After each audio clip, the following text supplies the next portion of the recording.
Selamat malam Bapak Ibu Saudara, Shalom. Maranatha, datanglah Tuhan Yesus. Puji Tuhan. Boleh lambaikan tangan yang bersuka cita malam hari ini untuk memuji dan menyembah Tuhan. Haleluya. Sama-sama kita bangkit berdiri, kita mau nyanyikan kebaikan Tuhan. Kita mau nikmatin hadirat Tuhan malam hari ini. Sama-sama tepuk tangan bagi Tuhan.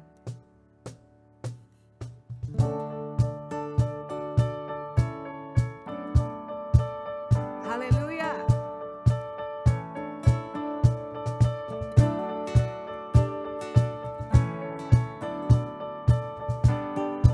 Sama-sama nyanyikan bagi Tuhan. Banyaklah yang kau lakukan, Allahku, ya Tuhanku. Perbuatan yang ajaib dan maksudmu bagiku, ya Tuhanku.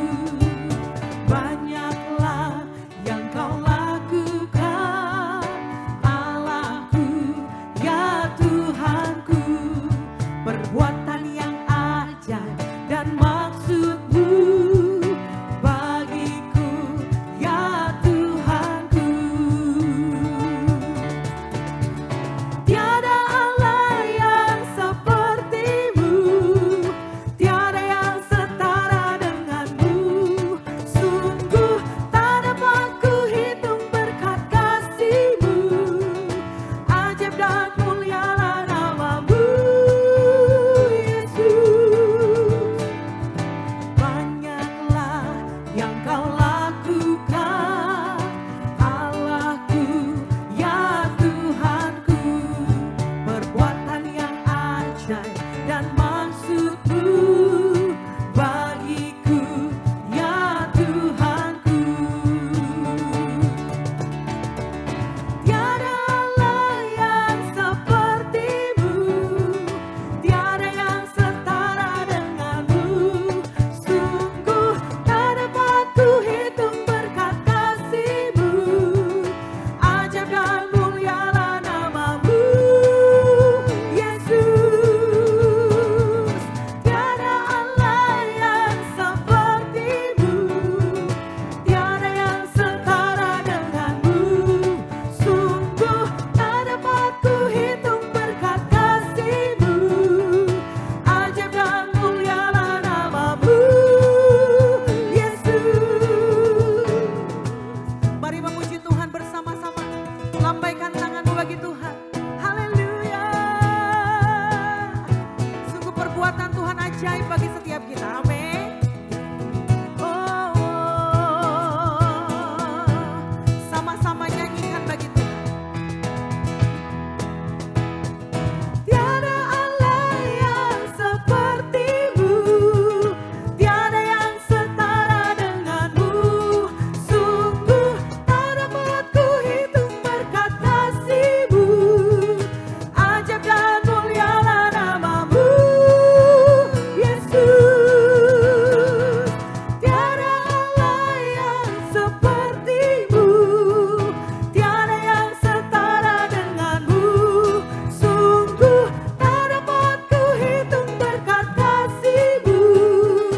Ajaib dan mulialah nama-Mu, Yesus. Banyaklah yang kau lakukan, Allahku, ya Tuhanku. Perbuatan yang ajaib dan maksud-Mu bagiku, ya Tuhanku. Bagiku, ya Tuhanku. Bagiku, ya Tuhanku. Mari berikan tepuk tanganmu bagi Tuhan Yesus. Haleluya. Silakan duduk kembali umat Tuhan. Terima kasih Tuhan Yesus untuk malam hari ini, untuk kebaikan-Mu, untuk anugerah-Mu. Kepada Tuhan Allah yang kami percayai, kami berseru dan kami berdoa. Menaruh seluruh pengharapan kami dan percaya kami kepadamu malam hari ini. Kami datang kepadamu dengan segenap hati kami ya Tuhan. Kau Tuhan, penolong dalam hidupku. percaya hanya kepadamu. Kau pegang tanganku dan tuntun langkahku.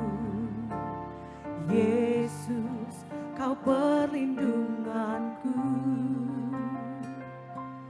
Kau Tuhan, kekuatan dalam hidupku, penolongku dalam kesesakan.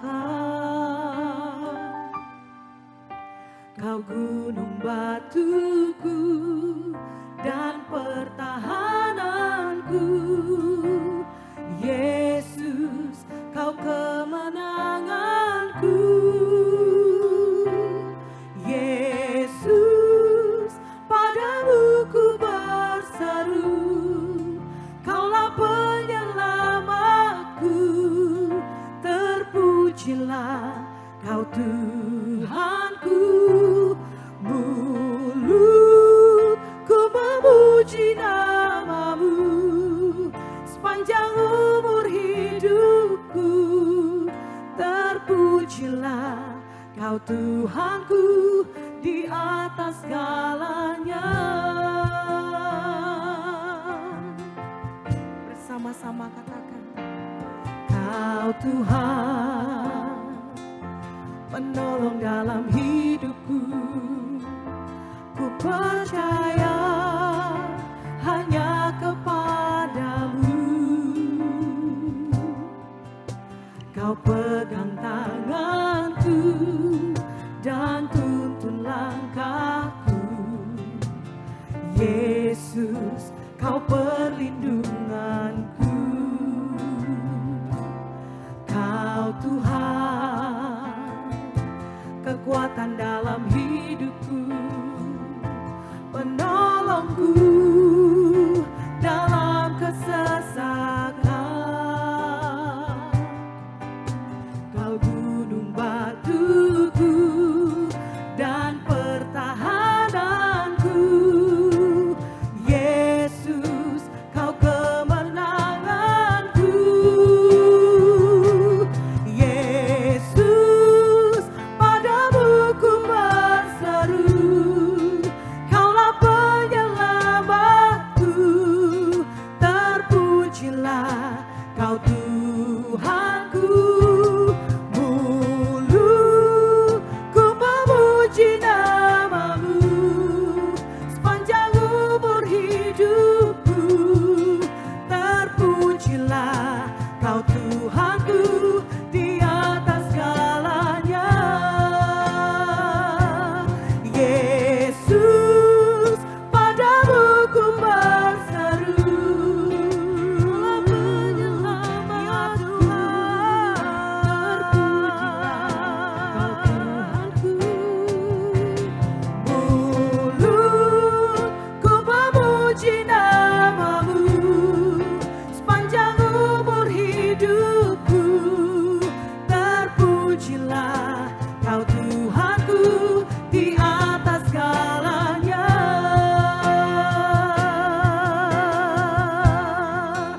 Ya Tuhan,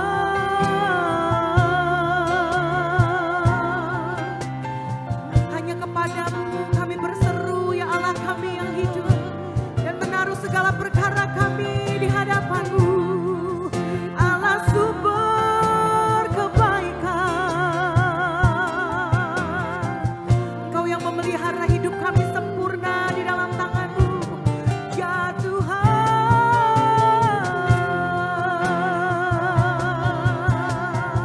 mari bersama sembah Tuhan, naikkan syukur-Mu bagi Tuhan, sebab perbuatan-perbuatan besar dinyatakan di dalam setiap kehidupan-Mu.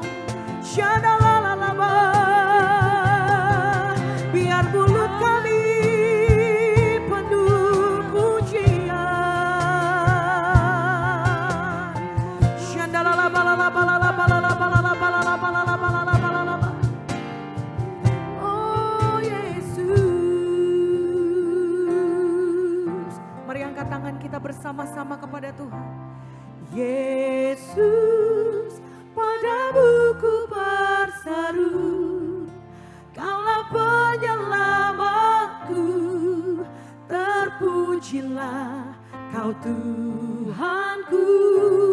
Mulutku memuji nama-Mu sepanjang umur hidupku. Terpujilah Kau Tuhanku di atas segalanya.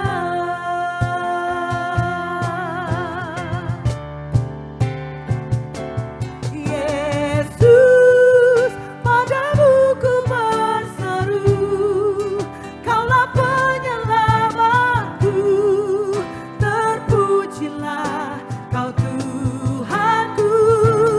Mulutku memuji nama-Mu sepanjang umur hidupku. Terpujilah Kau Tuhanku di atas segalanya.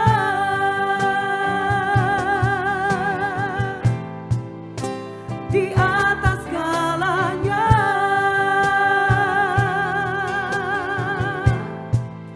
Di atas segalanya.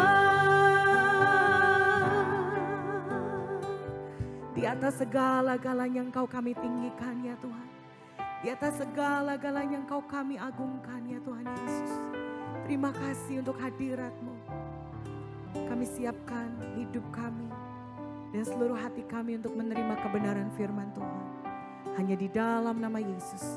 Sama-sama kita katakan, amin. Shalom, selamat malam Bapak Ibu Saudara yang dikasihi dalam Tuhan Yesus.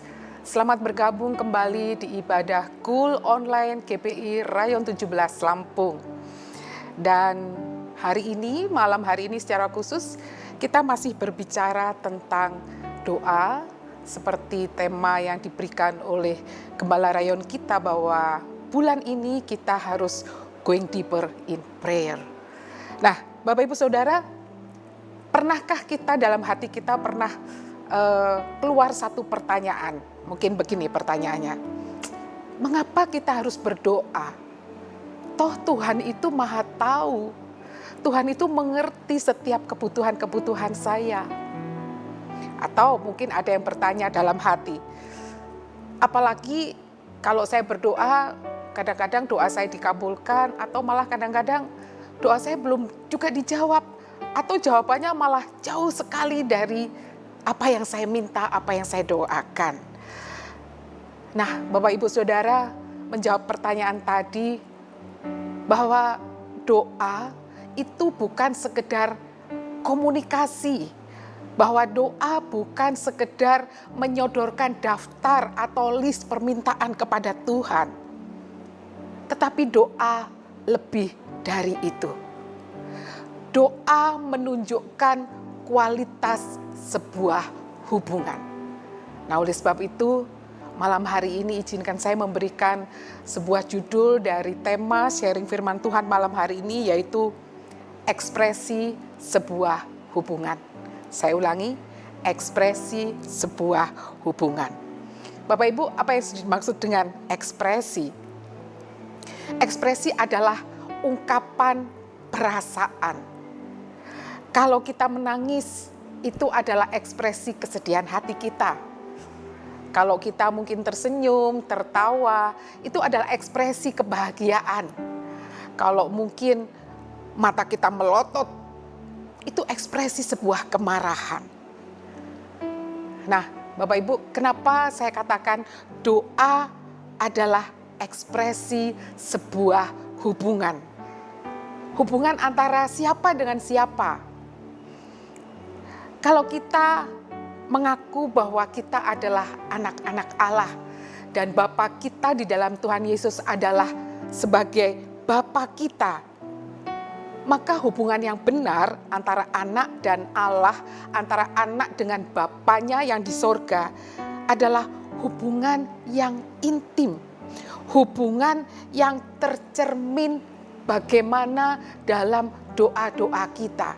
Artinya kalau kita mempunyai hubungan yang benar, hubungan yang berkualitas antara anak dengan Bapa, maka hubungan itu akan terekspresikan atau tercermin dalam doa-doa kita. Bapak Ibu pernah nggak mendengar sebuah pernyataan begini? Doa adalah nafas hidup orang percaya atau doa nafas hidup orang Kristen. Kalau kita bicara nafas, maka apakah kita bernafas pada waktu-waktu tertentu saja? Apakah kita bernafas hanya siang hari saja? Atau kita bernafas kalau kita sedang sedih saja? Atau kita bernafas pada saat bahagia saja? Tentu tidak. Kita akan bernafas setiap saat. Kenapa? Karena kita membutuhkan oksigen itu. Demikian juga dengan doa, Bapak Ibu Saudara. Berapa kali kita berdoa? Bagaimana isi doa-doa kita? Atau kapan kita berdoa? Itu semua akan mengekspresikan bagaimana hubungan kita dengan Allah. Doa-doa kita itu akan menunjukkan bagaimana kualitas hubungan kita sebagai anak dengan Bapa kita di surga. Sebagai gambaran yang sederhana mungkin dalam sebuah keluarga, bagaimana hubungan seorang suami dengan seorang istri. Saya misalnya, saya sebagai seorang istri, saya kalau pulang dari kerja gitu, saya sering curhat, ngobrol dengan suami saya. Apa aja saya ceritakan. Apa yang saya lakukan di kantor, atau kejadian-kejadian yang saya alami, saya sering ceritakan. Jadi nggak melulu saya cerita kalau pas hati saya bahagia, saya baru cerita, baru ngobrol. Atau malah sebaliknya, kalau dalam masalah baru saya cerita. Enggak. Dalam kondisi apapun, saya cerita. Mau senang, mau sedih, apalagi sedih ya. Saya ceritakan. Bahkan mungkin hal-hal kecil apa saja yang terjadi dalam kehidupan saya, dalam pekerjaan saya sering ceritakan. Saya ngobrolin sama suami. Itulah ekspresi sebuah hubungan. Demikian juga dengan kehidupan doa kita. Kapan kita berdoa? Berapa kali kita berdoa? Apa saja yang terucapkan dalam doa-doa kita? Itu menunjukkan kualitas hubungan kita dengan Tuhan. Itu menunjukkan bagaimana perasaan kasih kita kepada Tuhan. Itu terlihat, terekspresikan dalam doa-doa kita. Bapak Ibu, hari ini kita mau belajar. Kita harus berdoa dengan ekspresi yang bagaimana. Yuk kita baca, kita belajar dari seorang Daud. Kita baca dalam Mazmur 86 ayat 1-12. Agak panjang ya. Bapak Ibu boleh baca di rumah ya. Dari Mazmur 86 ayat 1-12. Saya bacakan secara cepat saja. Doa Daud. Sendengkanlah telingamu ya Tuhan. Jawablah aku sebab sengsara dan miskin aku. Peliharalah nyawaku, sebab aku orang yang kau kasihi. Selamatkanlah hamba-Mu yang percaya kepadamu. Engkau adalah Allah, kasihanilah aku ya Tuhan, sebab kepadamu lah aku berseru sepanjang hari. Buatlah jiwa hamba-Mu bersukacita, sebab kepadamu lah ya Tuhan kuangkat jiwaku. Sebab Engkau ya Tuhan baik dan suka mengampuni dan berlimpah kasih setia bagi semua orang yang berseru kepadamu. Pasanglah telinga kepada doaku ya Tuhan, dan perhatikanlah suara permohonanku. Ayat 7. Pada hari kesesakanku aku berseru kepadamu, sebab Engkau menjawab aku. Tidak ada seperti Engkau di antara para Allah ya Tuhan, dan tidak ada seperti apa yang Kau buat. 9. Segala bangsa yang Kau jadikan akan datang sujud menyembah di hadapan-Mu ya Tuhan, dan akan memuliakan nama-Mu. Sebab Engkau besar dan melakukan keajaiban-keajaiban. Engkau sendiri saja Allah. Tunjukkanlah kepadaku jalan-Mu ya Tuhan, supaya aku hidup menurut kebenaran-Mu. Bulatkanlah hatiku untuk takut akan nama-Mu. Ayat terakhir. Aku hendak bersyukur kepadamu ya Tuhan Allahku dengan segenap hatiku dan memuliakan nama-Mu untuk selama-lamanya. Amin. Dalam doa yang dilakukan oleh Daud di Mazmur 86 ini, kita bisa belajar bagaimana ekspresi Daud kepada Allah. Bagaimana kualitas hubungan antara Daud dengan Allah. Kita tahu Daud itu menghadapi masalah yang cukup besar. Bukan sekedar masalah kekurangan uang, masalah ekonomi, bukan. Masalah Daud adalah masalah hidup dan mati. Daud dikejar-kejar sebagai kepala perwira yang cukup tinggi. Saat itu dia sedang dikejar-kejar untuk dibunuh oleh orang-orangnya Saul. Masalahnya Daud adalah masalah yang cukup besar. Tapi kita mau belajar dalam kondisi yang sesulit itu, dalam masalah yang seberat itu, kita mau lihat bagaimana ekspresi Daud kepada Tuhan melalui doa-doanya. Kita mau belajar, ada beberapa ekspresi atau pernyataan dari Daud kepada Tuhan yang menunjukkan kualitas hubungan Daud kepada Tuhan. Yang pertama, Daud datang kepada Tuhan apa adanya atau jujur. Kita mau baca ya di ayat yang pertama tadi. Sendengkanlah telingamu ya Tuhan, jawablah aku sebab sengsara dan miskin aku. Daud mau mengajar melalui doanya. Yang pertama adalah Daud datang kepada Tuhan tidak pakai topeng. Daud datang kepada Tuhan apa adanya. Daud datang kepada Tuhan dengan jujur. Daud mengatakan bahwa ini loh aku Tuhan, aku yang miskin, aku yang lemah. Daud tidak mengatakan datang dengan aku seorang perwira yang gagah perkasa, aku seorang pemimpin. Tidak. Daud datang kepada Tuhan apa adanya. Daud datang kepada Tuhan tidak dengan topeng. Dia merasa di hadapan Tuhan dia orang yang lemah, orang yang miskin. Oleh sebab itu dia perlu pertolongan Tuhan. Poin pertama yang kita akan pelajari dari Daud adalah, adakah kita kalau kita datang kepada Tuhan bukan sekedar rutinitas atau hal-hal yang ya udahlah namanya orang percaya, orang Kristen ya berdoalah. Bukan. Tapi kita mau datang kepada Tuhan dengan jujur, dengan apa adanya. Ini aku Tuhan, ini aku perlu Engkau. Aku orang yang tidak mampu menyelesaikan masalahku. Belajar dari Daud, datang kepada Tuhan dengan ekspresi bahwa aku datang kepadamu dengan apa adanya, karena Engkau akan sanggup menolong aku. Ekspresi yang kedua, yang terlihat dari doa Daud, yang menunjukkan betapa kualitas hubungan antara Daud dan Allah itu memiliki kualitas yang baik, kualitas yang sangat tinggi. Daud percaya kepada kasih dan kebaikan Tuhan. Kata yang perlu kita garis bawahi adalah Daud percaya. Kita coba lihat di ayat 2b. Dikatakan demikian, selamatkanlah hambamu yang percaya kepadamu. Dalam doa Daud katakan sungguh-sungguh percaya kepada Allah bahwa dia sanggup menolong hidupnya. Bahkan dia sangat percaya bahwa kasih, kesetiaan, dan kebaikan Tuhan tidak akan pernah habis dalam hidupnya. Ayat pendukungnya, ayat yang kelima, dikatakan begini. Sebab Engkau ya Tuhan, baik dan suka mengampuni, dan berlimpah kasih setia bagi semua orang yang berseru kepadamu. Daud sangat percaya kepada Tuhan, bahwa Tuhan sanggup menyelamatkan hidupnya. Bapak Ibu, permohonan doa jika tanpa didasari rasa percaya adalah sia-sia. Saya ulangi, doa permohonan yang kita sampaikan, kita naikkan di hadapan Tuhan, yang tanpa didasari rasa percaya adalah sia-sia. Sebagai contoh begini, Bapak Ibu pada saat ini sedang mengikuti Cool Online hari ini. Mungkin Bapak Ibu ingat sekitar 2 minggu atau 3 minggu kemarin di Bandar Lampung sedang dilanda masalah krisis listrik.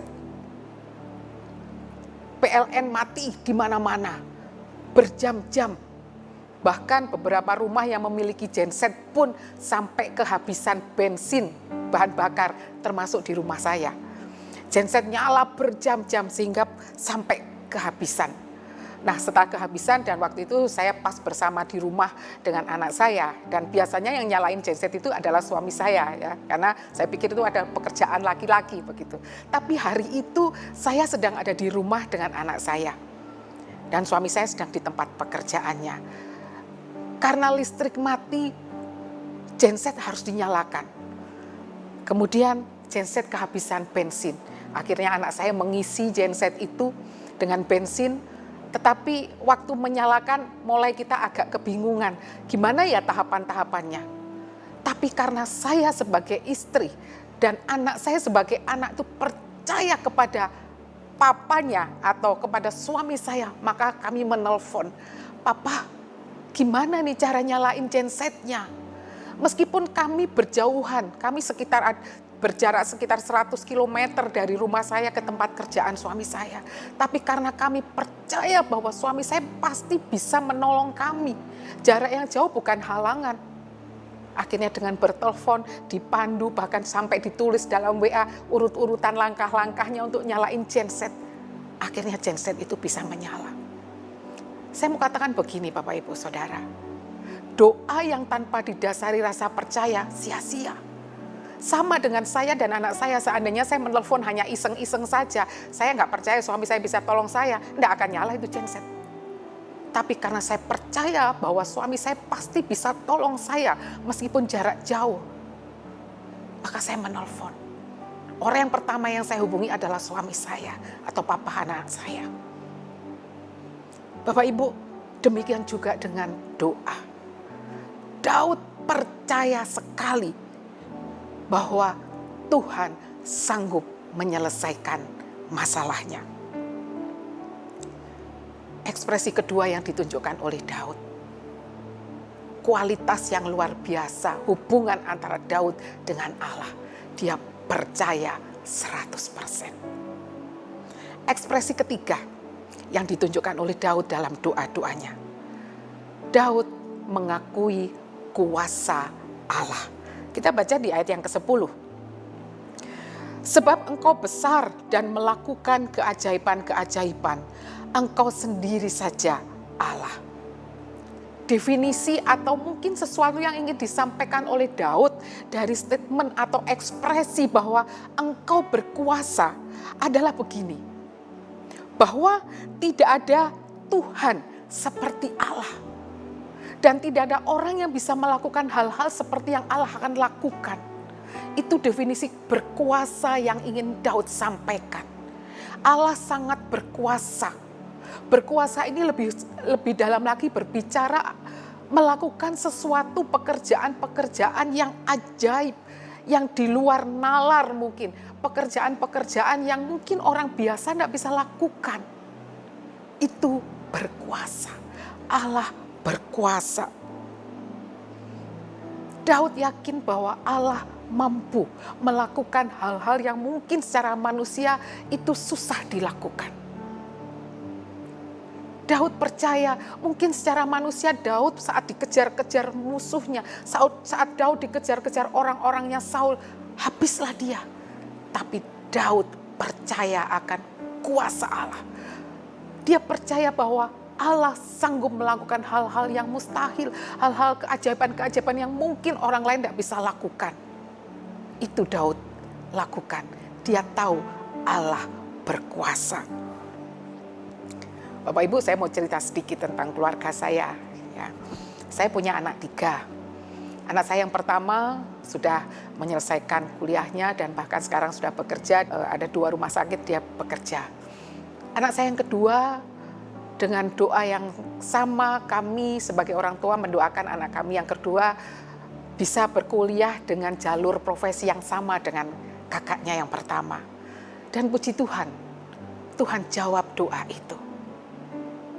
Nah, anak yang ketiga, Bapak Ibu Saudara, saya tahu beban anak yang ketiga pasti jauh lebih besar dibandingkan anak saya yang pertama dan kedua.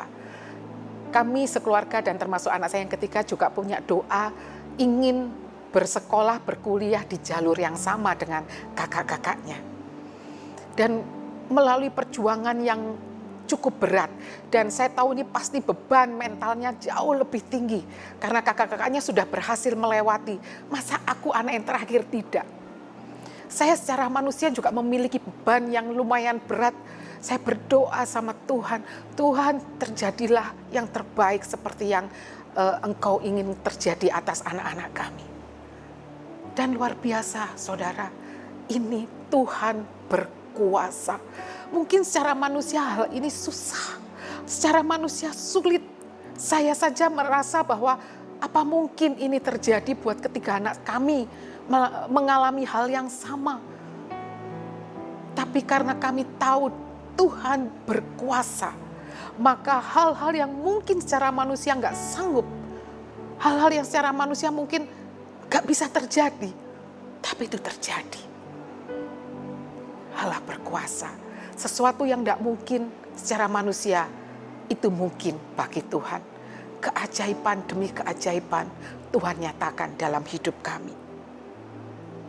Bagaimana Bapak Ibu Saudara hari-hari ini? Adakah kita memiliki ekspresi seperti Daud? Engkau Allah yang berkuasa. Artinya kita yakin bahwa Dia sanggup melakukan perkara-perkara di luar nalar, perkara-perkara di luar hal-hal yang lumrah, perkara-perkara yang ajaib.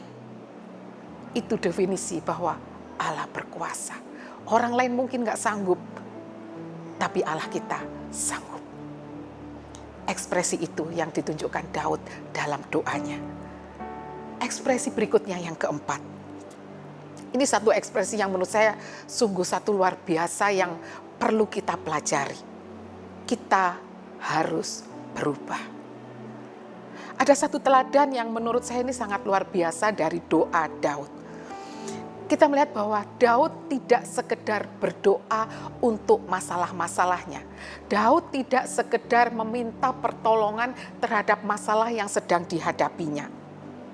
Tapi yang luar biasa, Daud meminta Tuhan mengubah hatinya. Coba kita baca ya, ayat yang ke-11. Tunjukkanlah kepadaku jalan-Mu ya Tuhan, supaya aku hidup menurut kebenaran-Mu. Bulatkanlah hatiku untuk takut akan nama-Mu. Keren sekali ini saudara ya, luar biasa. Ternyata doa yang diajarkan, yang ditunjukkan oleh Daud, diekspresikan oleh Daud, tidak berbicara saja tentang permohonan perubahan dari objeknya atau materi yang sedang dibawa dalam doa. Tapi doa Daud itu luar biasa. Dia minta perubahan terjadi tidak saja pada objeknya, tetapi kepada subjeknya. Siapa subjeknya? Subjeknya adalah si pendoanya sendiri. Daud yang termasuk orang yang berkenan di hati Tuhan, dia masih berdoa agar Tuhan jagai aku, ubah hatiku, biar aku terus berjalan seturut dengan kehendak-Mu. Jadi apa makna yang ingin Daud sampaikan? Daud tidak hanya berdoa untuk ini loh Tuhan daftar yang ingin aku doakan. Tuhan ini loh daftar yang aku harapkan Tuhan selesaikan. Tapi Daud berbeda. Daud ingin menyampaikan bahwa dia ingin hidupnya selaras dengan Tuhan.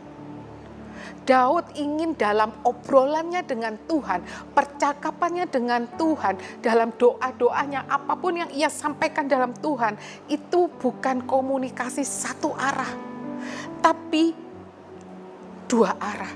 Daud tidak hanya ingin menyampaikan, Tuhan ini loh mauku, Tuhan ini loh keinginanku, Tuhan ini loh yang harus diselesaikan. Tapi Daud berbicara bahwa Tuhan, apa loh maumu yang harus aku lakukan? Luar biasa sekali loh Bapak Ibu Saudara. Daud ingin agar hidupnya selaras dengan Tuhan. Jadi dia tidak menyodorkan masalah saja, tapi dia juga bilang, ini aku Tuhan, bentuk aku sehingga aku bisa berjalan sesuai dengan rencana-rencanamu. Itu definisinya. Daud ingin selaras dengan Tuhan dalam doa-doanya. Bapak Ibu, bukankah tahun 2024 ini Gembala Rayon kita katakan bahwa tahun ini adalah tahun kedalaman dan keselarasan dengan Tuhan. Yuk kita berjalan semakin selaras dengan Tuhan. Saudara, kalau kita tuh selaras dengan Tuhan, percayalah, kalau kita ketemu masalah, sesungguhnya jawaban itu sudah ada. Saya ulangi. Kalau hidup kita ini selaras dengan Tuhan, maka kalau ada masalah atau ada pergumulan atau kesulitan yang kita hadapi, sesungguhnya Tuhan itu sudah menyediakan jawaban.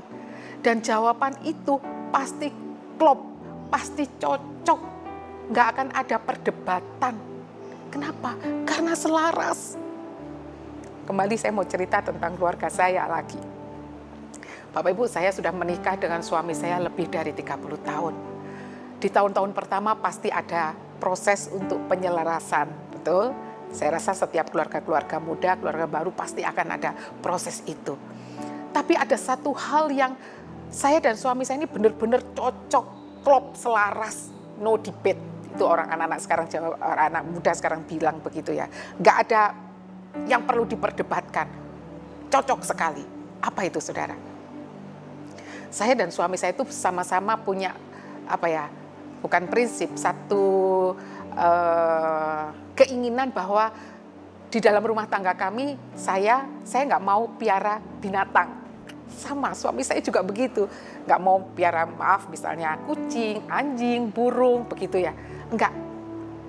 Meskipun kadang-kadang ada teman yang memberikan, ini loh ada anak anjing yang bagus, mau piara enggak? Saya pasti menolak. Bahkan ada anak saya yang ingin juga piara binatang pun sepakat nih, saya sama suami udah tahu jawabannya. Artinya apa, Bapak Ibu Saudara? Untuk hal yang selaras, kalau ada masalah, misalnya itu tadi anak saya, aku tuh pengen piara binatang ini loh. Jawabannya satu, sudah ada jawabannya. Dan jawaban itu nggak perlu diperdebatkan. Saya dan suami saya pasti sama. Nggak ada yang perlu, kok begini ya? Oh kok begitu ya? Enggak, karena selaras. Sama seperti kita dengan Tuhan, Bapak Ibu Saudara. Yuk dalam doa-doa kita ekspresikan, kita minta agar hidup kita semakin selaras dengan Tuhan. Kalau kita selaras, klop, cocok dengan Tuhan, maka ada masalah seberat apapun, jawaban Tuhan itu ada dan itu nggak perlu kita perdebatkan. Pasti itu pas untuk saya, untuk kita. Dan itu pasti sesuai dengan rencana Tuhan. Kalau kita selaras, sama seperti saya tadi ya dengan suami saya. Untuk kasus itu klop, cocok, gak perlu diperdebatkan. Karena kita selaras. Demikian juga dengan kehidupan kita, Bapak Ibu Saudara. Yang terakhir, ekspresi apa yang terlihat dari doa Daud. Daud bersyukur dan memuliakan Tuhan. Kita baca di ayat yang ke-12. Aku hendak bersyukur kepadamu ya Tuhan Allahku dengan segenap hatiku dan memuliakan namamu untuk selama-lamanya. Bapak Ibu, sebuah pertanyaan buat kita. Adakah senantiasa kita bersyukur kepada Tuhan jika kita menghadapi satu masalah? Adakah kita tetap memuliakan Tuhan kalau kita sedang ketemu kesulitan? Adakah kita tetap bersyukur kalau kita belum selesai membayar cicilan rumah misalnya? Membayar uang kuliah anak kita, adakah kita tetap bersyukur dan memuliakan Tuhan? Bapak Ibu, sesungguhnya ada banyak alasan untuk kita tetap bersyukur dan memuliakan Tuhan. Satu contoh adalah begini, Tuhan mau mati buat kita menggantikan dosa-dosa kita di kayu salib. Itu satu alasan luar biasa yang harusnya nggak perlu diperdebatkan lagi. Kita tuh harusnya mengucap syukur. Jadi jangan diperbandingkan dengan hal-hal kecil saja kita sudah tidak bisa bersyukur. Hal-hal masalah-masalah kecil saja mungkin kita sudah tidak memuliakan Tuhan. Dia Allah mau turun ke dunia. Mati buat kita menggantikan segala dosa kita. Alasan utama kita harus tetap bersyukur dan memuliakan Dia karena kebaikannya, karena kasih setianya yang luar biasa buat kita. Dan Daud melakukan itu. Dalam masalah yang seberat apapun, dalam lembah yang paling kelam sekalipun, Daud tetap katakan, aku hendak bersyukur kepadamu dengan segenap hatiku dan akan memuliakan namamu selama-lamanya. Luar biasa. Bapak Ibu, hari ini, malam hari ini kita belajar dari doa Daud. Doa yang disampaikan oleh Daud mengajar kepada kita bahwa bagaimana doa itu menunjukkan sebuah kualitas atau ekspresi sebuah hubungan. Kita mau lihat apakah hari-hari ini kita berdoa kalau dapat jadwal, ataukah kalau kita berdoa kalau kita sedang ada masalah saja, atau isi doa kita hanya isi permintaan-permintaan saja. Daud memberikan contoh buat kita. Sesungguhnya dengan doa-doa seperti itu menunjukkan seberapa dekat kita dengan Tuhan, seberapa berkualitasnya hubungan kita dengan Tuhan. Yuk, mari kita cek bersama-sama bagaimana kehidupan doa kita. Karena kehidupan doa kita menunjukkan, mengekspresikan kualitas hubungan kita sebagai anak dengan Bapa kita di sorga. Amin. Bapak Ibu yang dikasihi Tuhan, mari kita tunduk kepala sebentar, kita berdoa. Bapa di dalam surga, terima kasih kalau malam hari ini kami sudah belajar sedikit tentang firman-Mu. Malam hari ini Engkau sudah mengajar kami bagaimana sebuah doa itu bukan sebuah rutinitas, bukan sebuah kebiasaan atau karena jadwal. Tetapi sesungguhnya doa yang kami naikkan itu menunjukkan seberapa berkualitasnya hubungan kami dengan Engkau Tuhan. Dan malam hari ini kami mau belajar. Kami mau belajar berdoa, kami mau belajar meningkatkan hubungan kami semakin intim dengan Engkau melalui doa-doa kami. Terima kasih Tuhan, terima kasih buat firman-Mu yang boleh menguatkan, menegur, dan meneguhkan kami. Terima kasih Tuhan, di dalam nama Tuhan Yesus, kami sudah mengucapkan doa kami dan bersyukur. Haleluya. Amin. Bapak Ibu Saudara, tiba saatnya kita akan memberikan persembahan. Dan kita tahu bahwa persembahan kita bisa berikan melalui beberapa cara. Yang pertama kita bisa melalui scan di QRIS yang mungkin tertera di layar Bapak Ibu Saudara. Bapak Ibu Saudara bisa scan. Atau yang kedua, Bapak Ibu Saudara bisa langsung transfer ke beberapa nomor rekening yang terdapat, yang disampaikan, ditayangkan di layar Saudara. Atau yang terakhir, Bapak Ibu Saudara, saya mau cash saja, boleh. Saudara, Bapak Ibu Saudara boleh masukkan dalam amplop, Bapak Ibu Saudara boleh bawa ke dalam gereja, di gereja sudah disediakan kotak persembahan dan Saudara bisa masukkan itu dalam kotak persembahan. Demikian Bapak Ibu Saudara, malam hari ini kita sudah sampai di penghujung ibadah Cool Online malam hari ini. Dan saya percaya bahwa setiap kita sudah diberkati melalui pemberitaan firman, pujian, penyembahan yang kita sudah naikkan bersama-sama. Oleh sebab itu mari saya undang Bapak Ibu Saudara, mungkin Bapak Ibu Saudara yang mengikuti ibadah ini dengan suami, istri, anak-anak, boleh bergandengan tangan, kita bersama-sama akan menerima berkat. Bapak Ibu Saudara yang dikasihi Tuhan, malam hari ini terimalah berkat terbaik dari Allah Bapa, cinta kasih dan penghiburan dari Tuhan Yesus, kekuatan dari Roh Kudus boleh menyertai Bapak Ibu Saudara mulai malam hari ini sampai Maranatha, bahkan kekal sampai selama-lamanya. Mari Bapak Ibu Saudara yang sudah menerima berkat Tuhan, sama-sama kita katakan amin. Terima kasih, Tuhan Yesus memberkati.